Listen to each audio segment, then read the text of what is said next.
Welcome to the Biz Breaks Podcast. I am your host, Kevin the Credit Crusher, along with my co-host, Nykeia Neal, the financial expert. And we are with one of the best business advisors, the best mentors, the best friends that I have come to know in recent years, Curtis L. Jenkins from Curtis. So it's Jenkins and Associates, right? Yep, Jenkins and Associates. The long name is CL Jenkins and Associates, but it's really Jenkins and Associates. CL Jenkins and Associates, and I'm going to let him talk about what CL Jenkins and Associates is. Before we get into the conversation, just want to let you know, Curtis, this is the Biz Breaks Podcast here on the Cosmos Radio Network USA. We have real talk with real entrepreneurs. And Curtis, we just want you to be. This is comfortable. We just have fun here, right? We having comfortable, fun conversations. As you can see, I'm in my DJ headphones. So today we doing a little something different.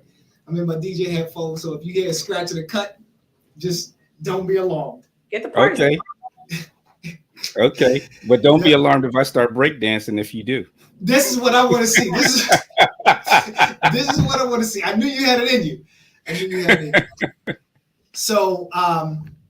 So Curtis, you and I have gotten to know each other over the past I guess it's been about 3 years now, 3 to 4 years now. And you have been a great resource. You have what if not is already will be an award-winning program called Vision to Reality, and I know you're going to talk about that. You are an award-winning author of multiple books. You've helped countless businesses in the small business, medium, large business arena fulfill some of the prophecies that they've put out, some of the goals that they wanted to achieve. You've helped them get there. And I have, it has been a special privilege for me to be able to be close to you and stand next to you and kind of get some of that wisdom that's shaking off the tree. So I welcome you to the Biz Breaks Podcast. Nykeia welcomes you. And so let's get into, you are a visionaire. Tell people what that means.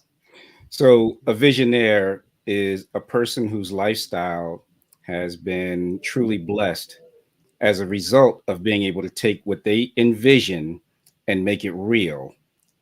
And so it allows you to live a pretty good, decent life as a result. I mean, it takes two words, vision, right? And we all understand what that is. But vision without a plan and driving to it to make it real is nothing but, by itself. It's just a vision. But the nair part, is about the possibilities, right? And we all know words that end in nair. So if you can combine your dreams with a good plan, execute, and realize your visions, you can become a visionaire. As you can see, I'm a visionaire. Got you. My first introduction to nair was I saw it sitting on the sink in my house when I was younger. But so I do. All I know is it took the hair off your skin. So, but as I got a little older, Nykeia, I realized that it's a millionaire, billionaire, right, trillionaire, as the case may be for some in the nearest future. So Curtis, you have been in both corporate America and in the entrepreneur space for quite some time. Let's talk about can you talk a little bit about your corporate America journey? Yeah. So I am currently the vice president of a project management office in a specialty chemical company. And when I started with that company 7 years ago, we were right around 1.6, 1.7, round up to $2 billion in annual revenues. Now we were just recently sold to a private equity firm, and we're valuated at over $5 billion.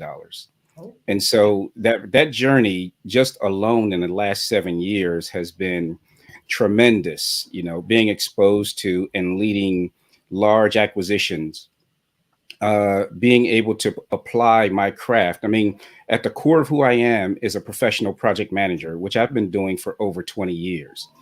One of the things that when I started out being a project manager, I was in IT, an IT project manager, and you can get pigeonholed by, hey, that's just IT, that's just IT. And I had a thirst and a hunger knowing that what I do is take somebody's strategy and make it real. So why not go above and beyond IT and make it real for the CEO, the board of directors? And, most project managers don't even grow to be the leaders of a company. You don't go into a company like, especially chemical company, as a project manager and ascend to the CEO position. But what I learned prior to even coming to this company and when I created my own company is that I can be the CEO of my own company with my own skill sets and my own strategies. And I looked at how I help big businesses. And then over the years, I've had friends, people that with their companies, they've come to me with different things, different issues, different problems. Sometimes it's casual, sometimes it's direct. And that's when I realized I have something here when I can help small businesses as well. And it's the same principles that I've been using to help understand where are you trying to go? What's your vision? And being real with people. Yeah, your vision may be too lofty because, this industry only grows 1% a year. What are you willing to do that's different? And if we can put together a plan, we can actually make it. Or, you've heard the saying, shoot for the stars. If you hit the moon, you're still good.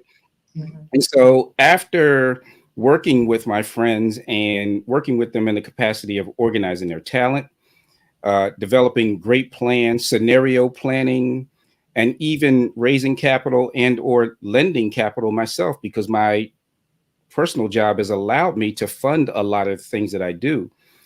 I realized I had something. And that's when I started to make it much more formal, put it in a book, so my book is dropping in June, Vision to Reality, Stop Working, Start Living. There we go. I like that.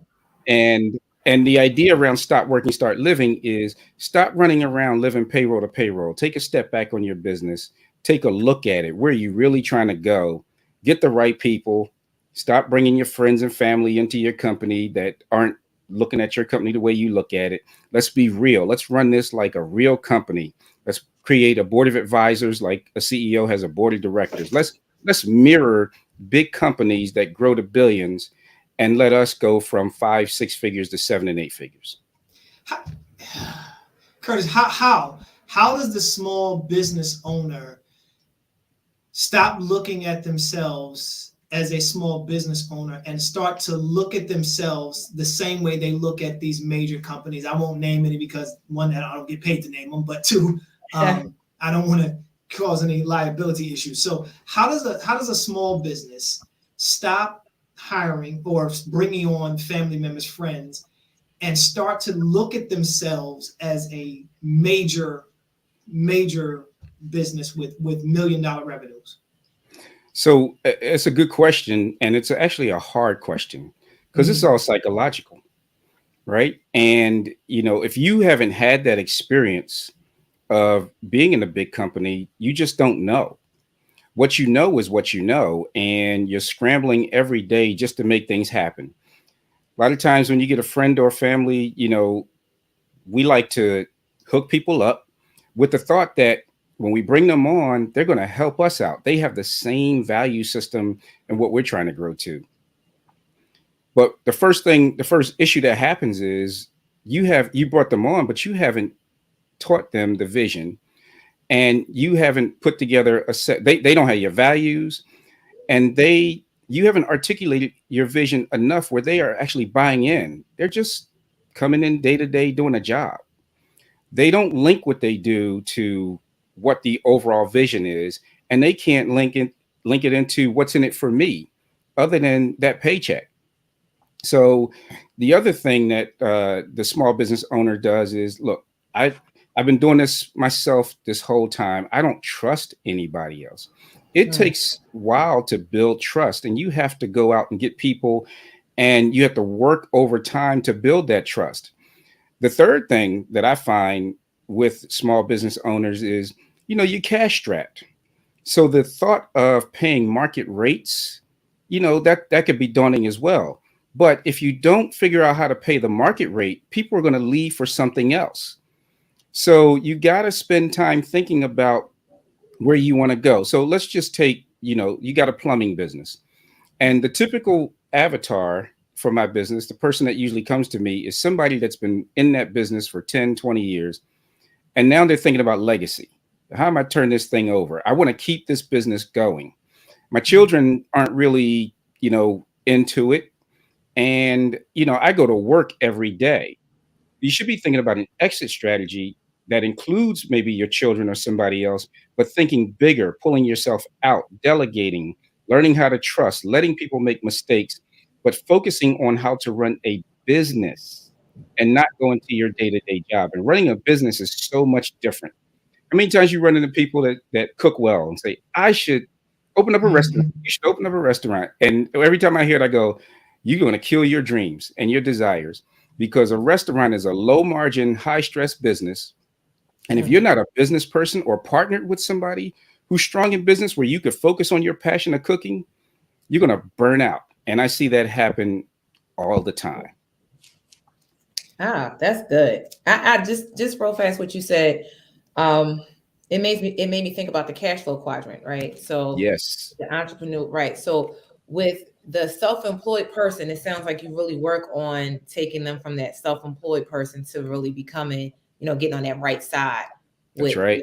with that business owner. Can you talk more about that transition? Like you said, not having an exit strategy. A lot of people get in is what they love to do. So, I'm an electrician. I know how to do it. So now I'm going to be my own, I'm my own business, but it's just me or maybe one other person. So you still like that self-employed person. So can you talk about how you take people, to that other side and talk to them about the exit strategies? Absolutely. So basically my patented methodology, the realization framework experience. I came up with this a couple of years ago because I wanted to be able to simplify exactly what you're asking. How do I do that? So the first thing is, what's your vision and where you're going? What do you see? Let's talk about it. And I'm good at listening and hearing and challenging enough where we can come up and actually articulate a vision that's clearly understood. Some people that I know, they will look at other companies and say, I want to be like that company. And I'll say, okay, let's break down what does looking like that company look like. And I'll start with the organization chart and I say, look at your organization chart and look at that company's organization chart and look at all the people that they got working with them. So now let's map a gap between where you are and where they are. And that leads to the second step around evaluate. And evaluate means evaluate the people and the talent around you. Do the people that you have with you have a role that's going to add to that vision? Or what are the gaps that you need to fill? And based on, Nykeia, your specialty, a lot of people don't focus on having a financial professional, right? And 82% of businesses fail because of cash flow issues. So then I move into the next part of that vision, which is calculate. And it focuses on financial measures. One of the number one things that I do with the large companies, even if I'm not doing it directly, there's always some kind of town hall meeting talking about the performance of the company on a regular basis, whether that's monthly or quarterly. And they're comparing their goals, their plans, their financial plan against how they did this quarter or this month against last year and last month. And they have clear action plans on if they are below, how they're going to, close that gap. If they're doing above, praising everybody and saying, hey, we must maintain this. But it's something that they're talking about all the time. I have not met a small business that actually does that.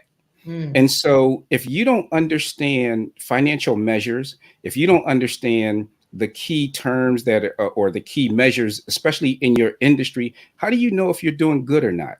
Right.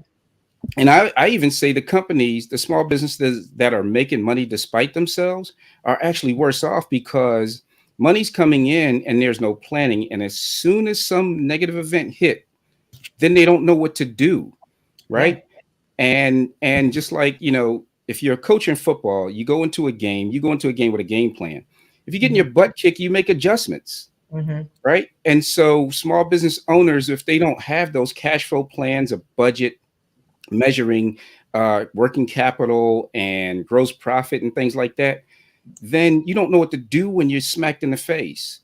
So I think that's key. Now, the fourth step is clarify. And this is where my true strength comes in, and that's coming up with a plan, something that's clear for the business owner to see, but more importantly, for everybody that's supporting that business owner to see, so that everybody knows what their role is, and you're measuring it on a regular basis, daily, weekly, monthly, quarterly, and annually. And there's additional components to the plan. We come up with a risk plan. What are the things that could go wrong, and how do we create a mitigation plan around that? I like to do what's called a STEEP analysis versus a SWOT analysis. Many people, they're familiar with SWOT, right? Strengths, weaknesses, opportunities, and threats. Well, the STEEP analysis takes it a little bit further because you talk about a lot of the external factors that could impact you. Societal, right?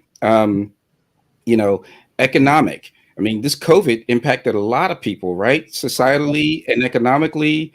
Yes. Then you have technology. If you have a product or service that technology can obsolete and you're not staying on top of that trend and being a part of that, you're going to get knocked out. Yep.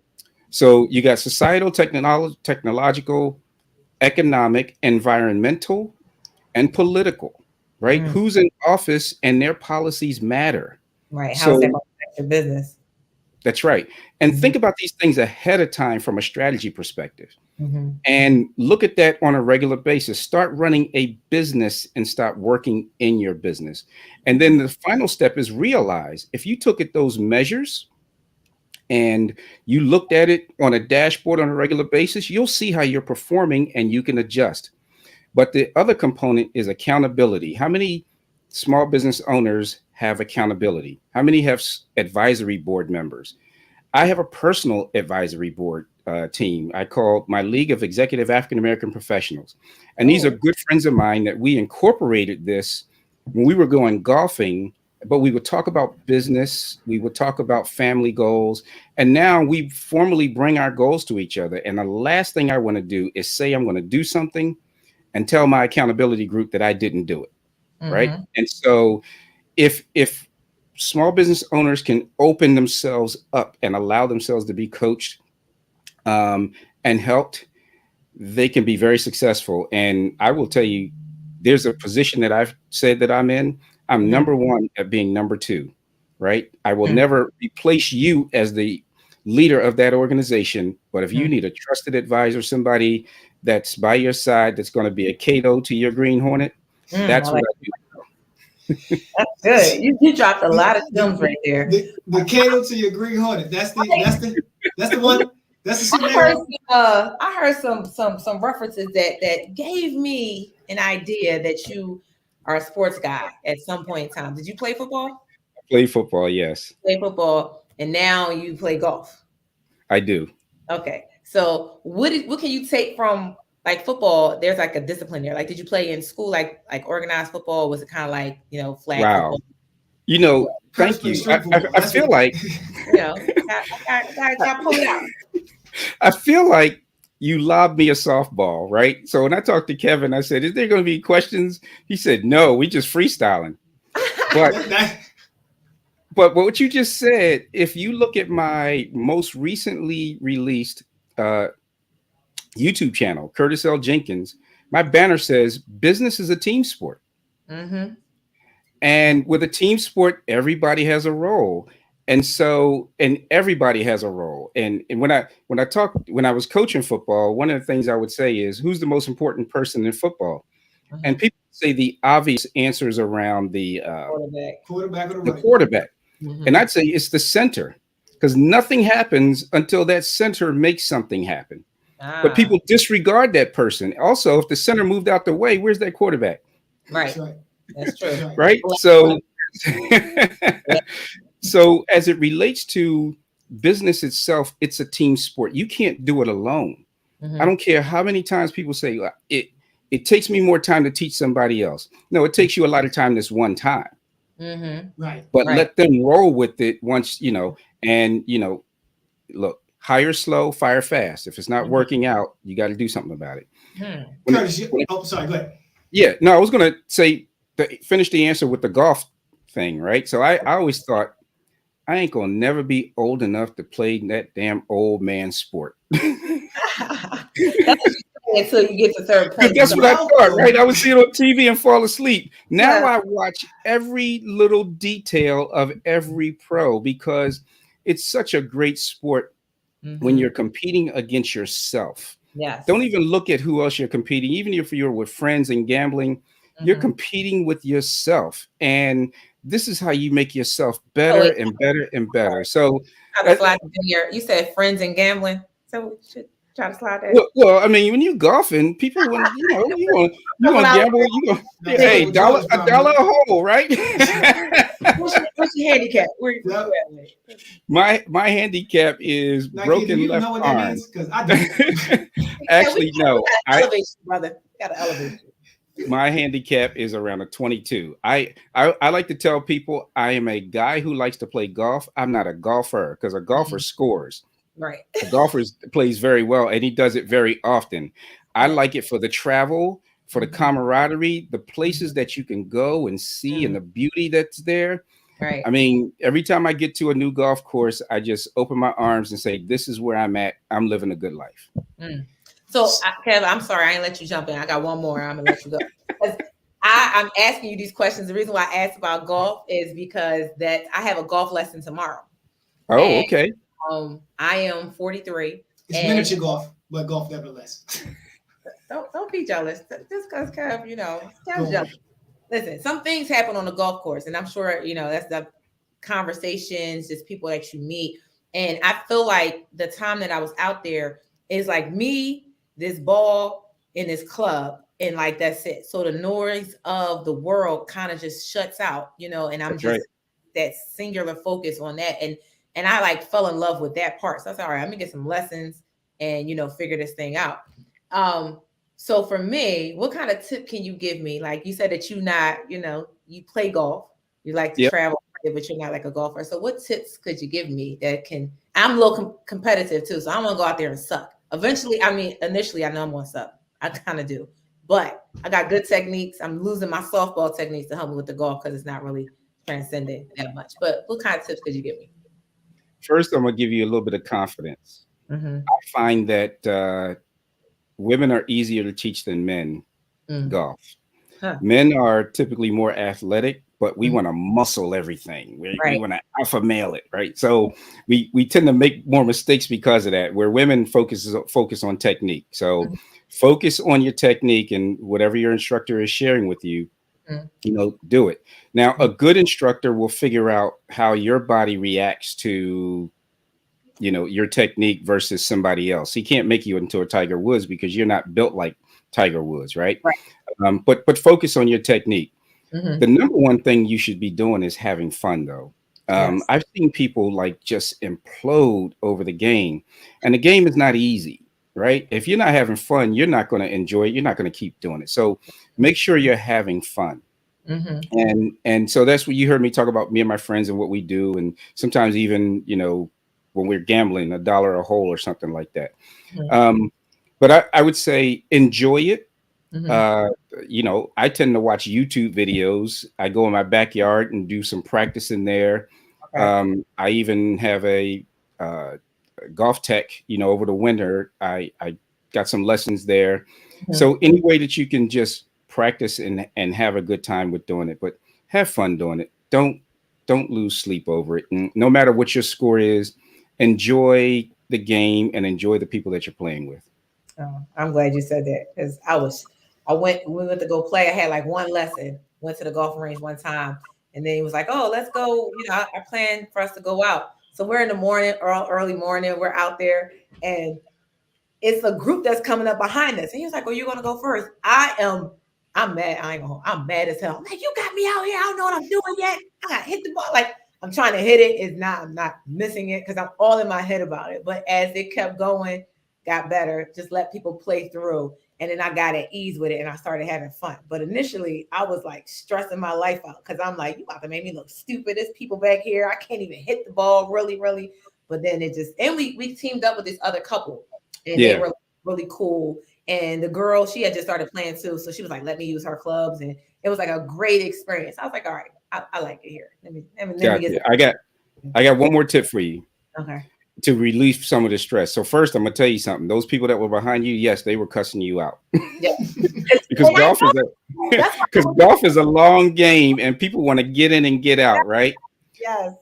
But what I used to do, I used to have the same frustration, and I'm watching the Ranger, and I'm trying to be, helpful to the person that I'm with. Play scramble golf. So if you hit a bad shot, but the person that you play with hit a good shot, pick up your ball, walk to their shot, get your next shot. Keep the pace going. Yep, okay. That's what we have to do. Yeah, because otherwise you'll be frustrated. Yes, indeed. All right, Kev, you got a chance now. Go ahead. No, Curtis explained why I don't play golf anymore, because I am that guy that went and tried to alpha male that ball. Yeah. 450 yards. Yeah. Hit that joint 4.5 yards. Yeah. It went 450 yards to the right. I'm like, oh, I guess one of these holes is over here in this lake. So that's what I'm aiming for. But yeah, I didn't have fun because I was too busy trying to finesse my way through the game. So, Curtis, you talked about your League of Extraordinary African Americans. I think you called them the League of League of Executive African American Professionals. The League of Executive African American Professionals. League. You do really well with these acronyms, and I love them. So I'm going to try to remember them. League of Executive African American Professionals. Right? All male. It's all male. Okay. So it started off. It wasn't a group. Yeah. It was just guys going to play golf. But what we noticed was what we talked about. And we talked about three things. We talked about our personal goals, our family goals, and our career goals. Mm-hmm. Right. And our personal goals were more like self, losing weight, having better health and things like that. And so then we came up with a mission: better leaders, better businessmen, better husbands, better fathers. Right. Mm-hmm. Now, I would joke with people and say the first two were better leaders, better businessmen is what we really was trying to do. Better husbands, better fathers was marketing, so we can get out and nobody would complain about us getting together. I promise. I'm gonna learn how to make something again. It's very smart. But talk about making a business, right? So what we also noticed that we spent a lot of money, because we would go to some of the best courses in the world. Mm-hmm. And we go to the best restaurants. We made it a whole experience. Mm. And so instead of what we do now is we created annual dues as a result of it, based on the average amount of what we spend on a regular trip. Right. And then we incorporated it. So you get to write that off. It's a business expense now. It's no longer just a fun trip. Mm. And that was what we wanted to do with that. We talked about growing the organization, and we tried a couple of times. But it means that somebody like me that's working full time and also running a business has to take on another business. And these same guys have to do the same thing. And we weren't able to create something because we wanted to mirror the Young Professionals Organization. You can look them up to see how they're organized, right? Again, vision to reality. But our reality was we didn't have really the time or the focus to make it grow to that, because we would have had to give up the other things that we were doing. Sure. Yeah. No new members, no new friends. Well, we take on new friends. We take on a couple people came with us and got a little sticker shock, but they still have fun. Yeah, golf. There are some costs associated with golf, which you know what, if you have to ask what the price is, you shouldn't be here. Here's what I wanted to ask about that. So these are your accountability partners, right? Yes. But they are also your friends, and they were friends before they were accountability partners. That's formally, right? They were. I think a good friend is automatically accountability partner. To be honest, that's just my good friend. Yeah. So here's where I've run into trouble, and I've seen other people run into trouble. So Nykeia and I are each other's not accountability partners, but because she's my friend, I will allow her to get away with stuff that I wouldn't allow somebody else who was formal, and vice versa, right? I'll let her. So if we set a deadline for something, So here's a great example. Because Here's a great example. It's life. Here's real talk. So at the beginning of the year, maybe I guess February, Nykeia and I decided to do this seminar, this monthly seminar called the Money Moves 22, right? Mm-hmm. And we are accountable. So we meet in her office, we do it, we go live, and it worked great the first 2 months. So it was January. It worked great the first 2 months, but I got my March got ridiculously packed with events. What kind of event, Jeff? What happened in March? Personal. It was personal stuff. People want to know. The audience wants to know. Some things happen. I got my fiance, who was not my fiance before the March event, became my fiance. She also opened a hair studio. She's an award-winning hairstylist, and she opened a hair studio. So we were working to get that over. This is not about me. This is about Curtis Jenkins. But the point is, we got caught up. And here's the deal. I didn't even call Nykeia yesterday. We just canceled the show yesterday because I just couldn't get life together in time to make that something that was going to be impactful. But here's the deal. Nykeia is going to let me do that because she's my friend. As my accountability partner, she was a formal accountability partner. And I think that's what your program, Vision to Reality, and your being a visionaire does, right? It allows somebody to be a formal accountability partner so that you don't get to push these things like I would be able to if I were just dealing with somebody who's my friend and accountability partner. Right. So do you suggest that in addition to the friends that you have that are accountability partners, you get formal accountability partners, or do you choose your friends based on the accountability that they hold you to? So I think the answer is yes to everything, right? But let me say it. If you think about it, the accountability piece, right? So you heard me say I do not want to face my guys and say why I didn't do something. Right. Now, it's sort of a question and answer type situation. And more than likely, like you, it's probably something that is legitimate, right? Because life does happen. But if you're talking about being a CEO of an organization, a CEO can't give life excuses to a board of directors because the board of directors has the power to fire them. True. Right? So it's about that business. And what I would say to small business owners who don't have a formal board of directors, because there's so much legality associated with that, you have a board of advisors. But me as a board board chair, typically, because the way that I work with businesses, I become the chair and then I help you build the board. And the reason I start off as the chair is because of my organization skills to help put it all together, from an invitation package all the way through the formality of the meetings, helping you prepare for the meetings prior to you getting there so you don't show up, looking like an amateur. But, we can't fire you because you really hired us. Right. And so it's your choice. The choice is, what do you want to be? Now, I've been in a situation where literally I could see that the board and myself was no longer helping the company grow. And I talked to the CEO and I said, we're at the point right now where we can't help you. So fire us all. And I was serious about that, because if I can't add value, or if the people around us can't add value, or if we're not going to invest in getting to the next level, either with what you do as the CEO or what we're doing, then we might as well not even do it. That's how serious I am about that. So it depends, Kevin. I mean, life happens, and yes, she can let you off the hook. The question is, do you guys really, really want it? And can you come back to it? Because life is not linear either. And neither are your plans. You can say you want to do something and you got it all lined up. I'll tell you, I'm great at putting together plans, and my plans are really typically really good. But I told you that there's so many factors coming at you, right? You can have a perfect team and somebody gets sick from COVID. That's going to happen. What if somebody got sick from COVID and took out your whole team? All these things you got to adjust to. So adjusting to life is fine as long as you keep your eye on the prize. Mm-hmm. All right.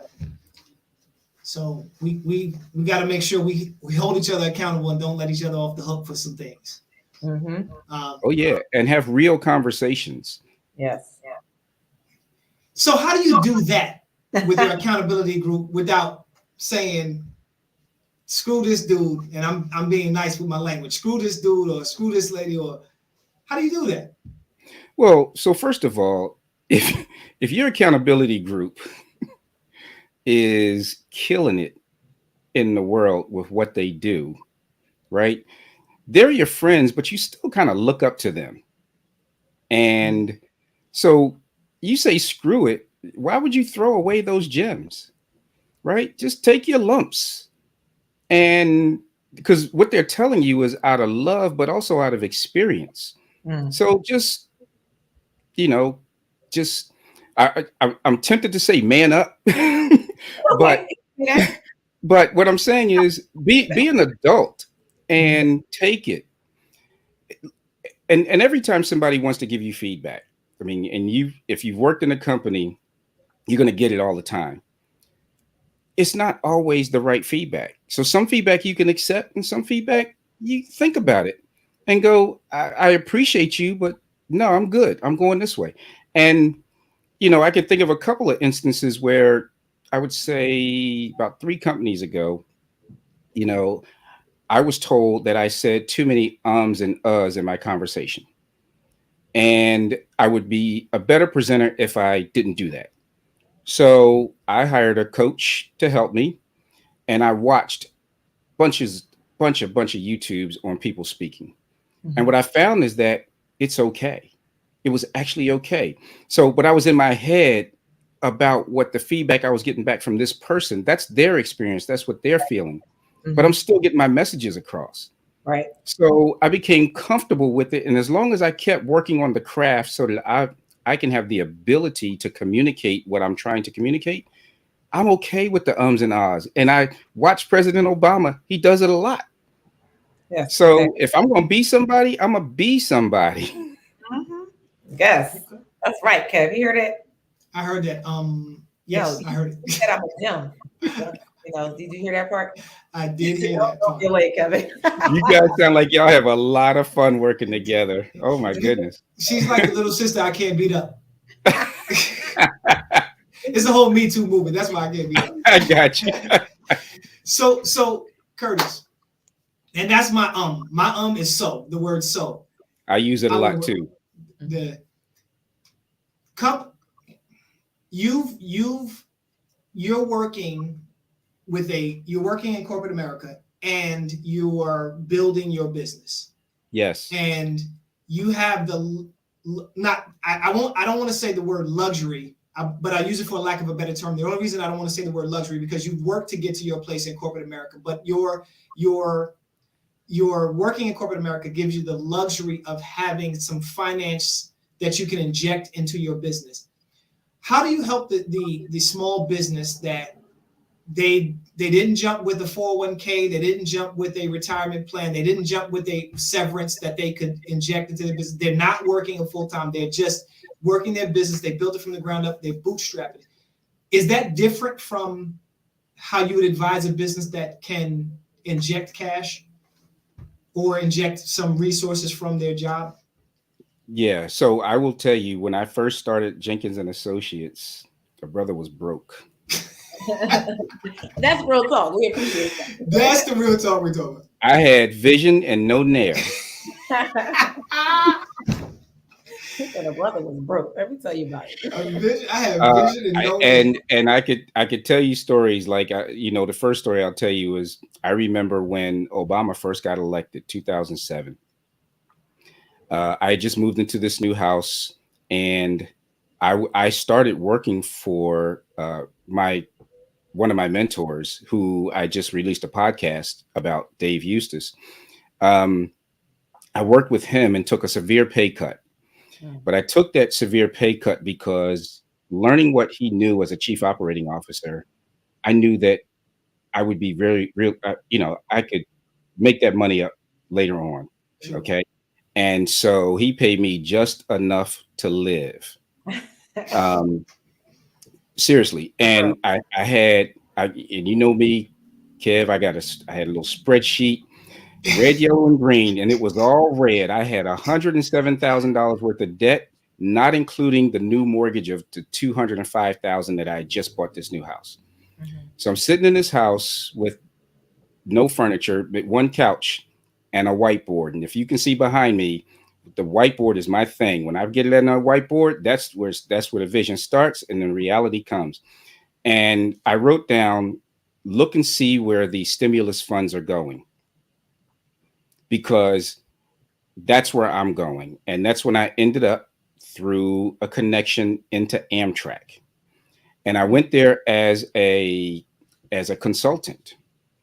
But when I was there, my reputation as a project manager, helped me have others ask me, how can they get other good project managers? And then somebody said to me, Curtis, why you keep referring these people to these companies and you're not getting anything for it? So that's when I created Jenkins and Associates. Mm. And then I started funneling the bodies through me. Mm. Right. And so that was one way of how I started building up. So I didn't have the dollars that I have today to support, the business. Right now, getting back to, and that's just one example. Right. But I had to really work my way out of that. And I turned that whole red card of everything and everybody I owed into green. And I also tracked my credit score. And you could appreciate this, Kev. I was in the upper 5s, lower 6s, but I tracked it every month until I consistently got into the 700s and higher. That's good. Right. So because it all went together. Right. And I always say, back in the day, banks didn't want me. Now I'm hot. Banks all over me. Who's that? Jim Jones? That's Mike Jones. That's Jim Jones, right? That's Mike Jones. Mike Jones. Yeah, Mike Jones. There you go. Jones. There you go. So, so to the person who doesn't have a lot of finances, start with what you have. And this is a saying that I tell people, and I just had this conversation last night with a client. What's your fastest path to cash?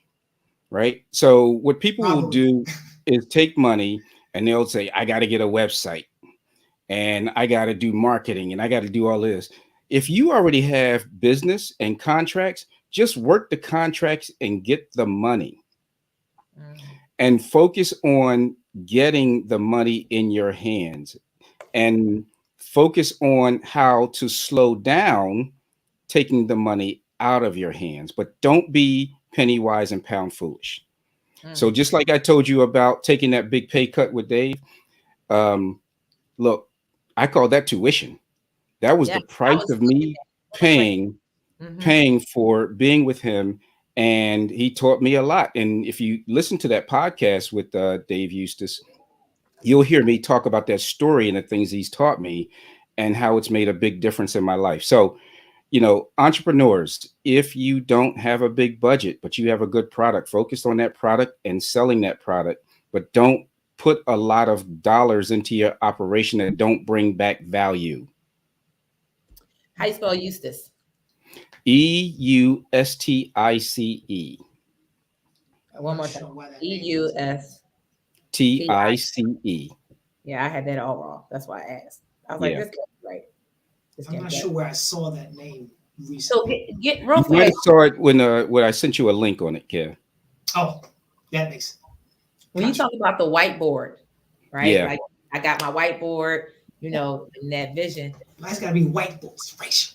All right, let's just paint it black then. The dry erase board. Kev is that guy. Dry erase board. Okay. The dry erase board. Kev is that guy. All right.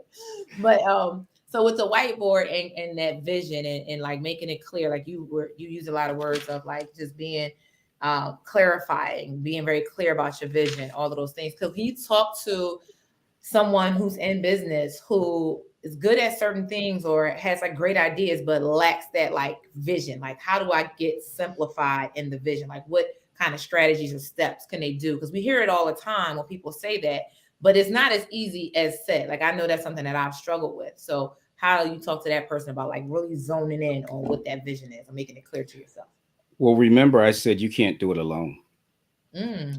Most of the people that I work with, my current boss at my job, a good friend that really gave me the courage to start Jenkins and Associates. He was the person that said, "Hey, you giving all this away." They are great idea folks.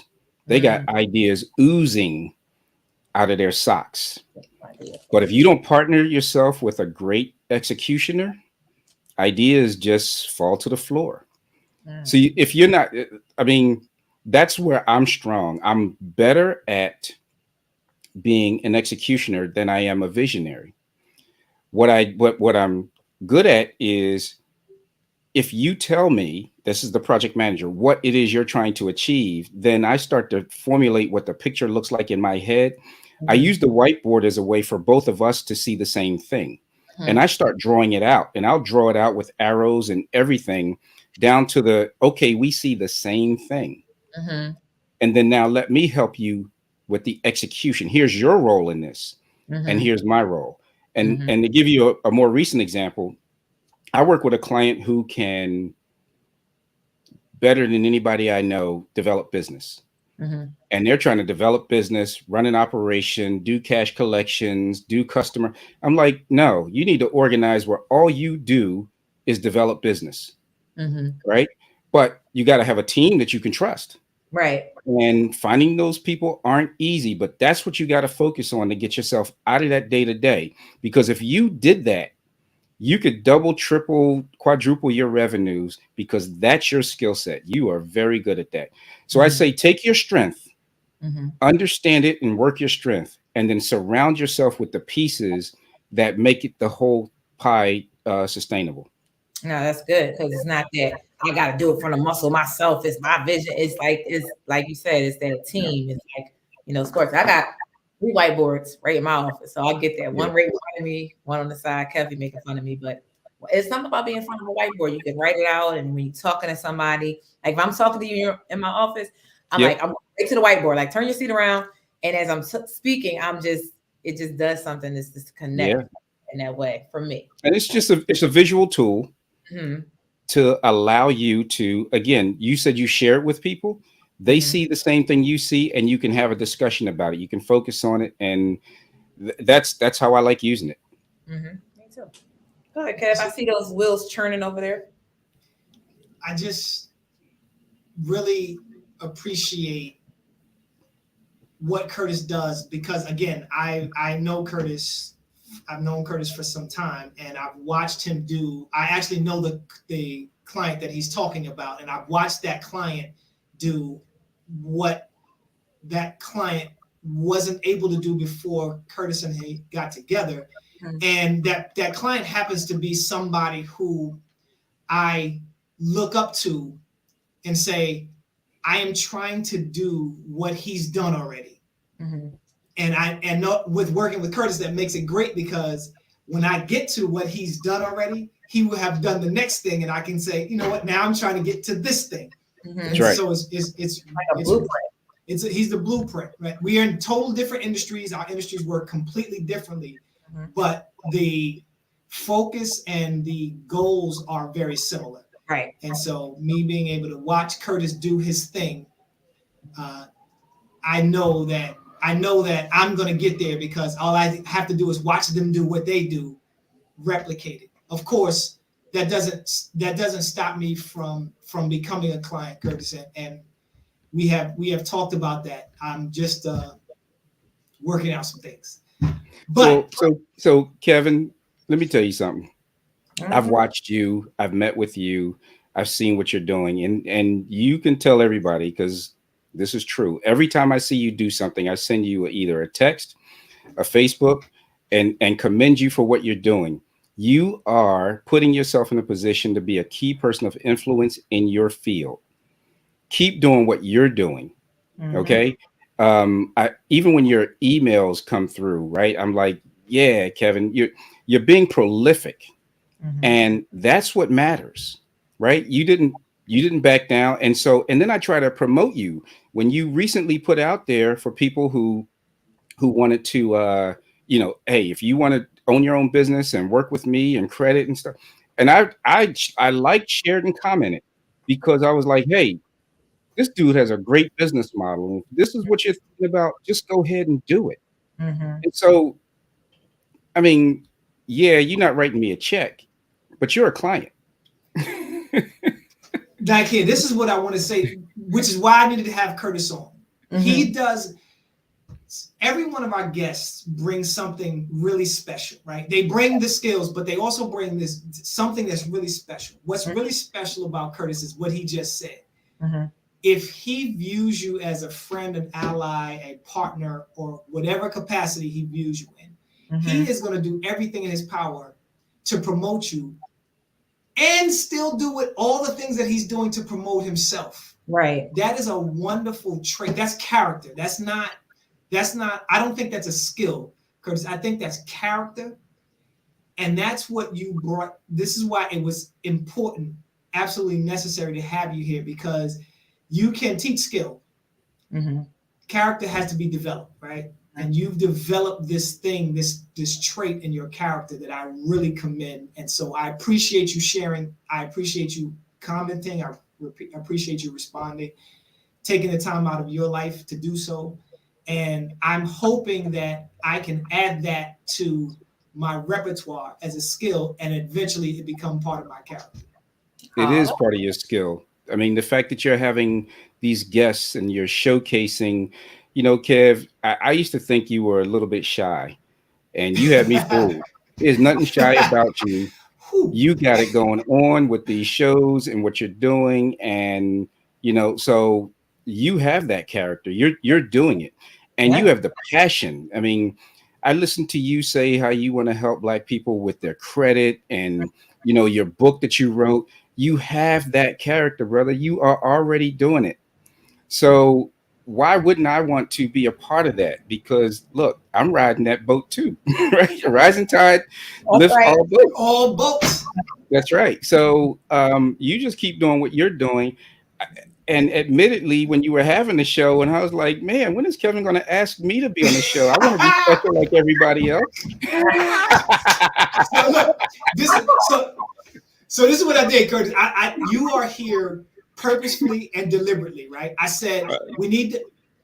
Not that this is no shot to the other guests. So second guest, so you better watch what you say. So the guests that have come on in the past 3 episodes were put there strategically because I wanted to build the audience.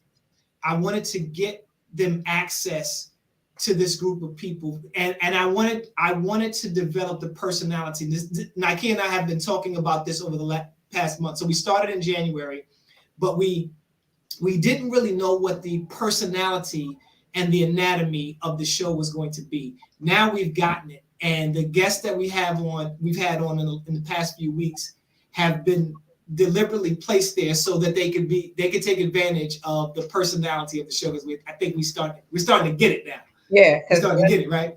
Listen, Curtis, I don't know if you listened to the beginning shows, but it was Dr. Kev on with his questions and formality. Like, okay, so Curtis, you can answer that question now. All right, so right now, I got you. Personality and energy and that connection, because Kevin is, to edify him again, he's really great with people. Have you ever been to a networking event with Kev? Yes, I'm part of a networking group with Kevin. I mean, when you go out to an event where it's like all these people in the room, Kev is my guy. Kev's bringing you over to people. He's like, you got to meet Nykeia Neal. She's blah, blah, blah. Like, he's just that guy. He's like, have you met this person? Have you done that? So he's a connector. Yeah, he's definitely a connector, So go ahead, Kev. But again, this only confirms what you said. Partners, you can't do it alone, right? Mm-hmm. Nykeia brings the best personality, a great chemistry, but the best personality to all that I do. So that's why this show has become what it is, and why you're here now. You are here deliberately now. Don't feel like you were slighted. You are here purposely right now. I'm glad to be here. I really am.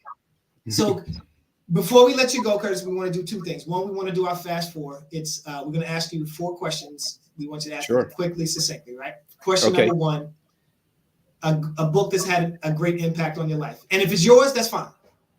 I'm going to say Lions Don't Need to Roar. Lions Don't Need to Roar. Nykeia Neal, write that down. I don't see a dry erase board.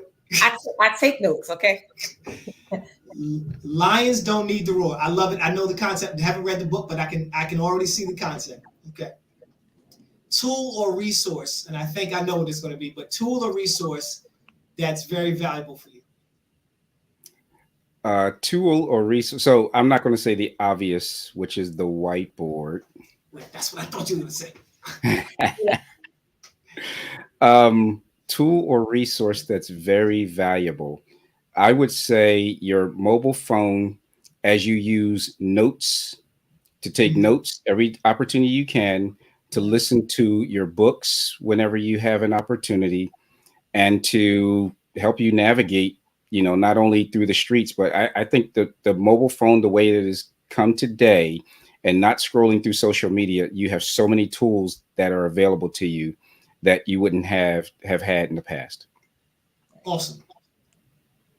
Challenge that you've had to overcome in your business. So I'm taking swimming lessons every Saturdays because one of my fears is I'm afraid of water, deathly afraid. And so I took on this challenge. 2022 is my year of facing all my fears. And so I'm a lot better now. I still can't do it without the noodle, but who knows what's going to happen this coming Saturday. Hey, listen, progress is all you got in the pool. Right. That's what's I important. can't teach you running into your fears unless I practice what I preach, right? Absolutely. That's good. That's good. One thing you wish you'd learned earlier in life that would have helped you in your latter life. One thing, negotiate for stock options as soon as you can. Y'all hear that? Negotiate for stock options. I wish I'd have learned that earlier too, but it's neither here nor there. We're going to throw a 5th one in here in honor of Women's History Month. We want to celebrate the great women who have come before us, who are here now and will come in the nearest future. Woman who has had an impact on your life, whether personal or professional. Wow. And I'm only hesitating because there's so many. So many. I could start off with my mom, who taught me the habit of, what did she say? Always afford rent.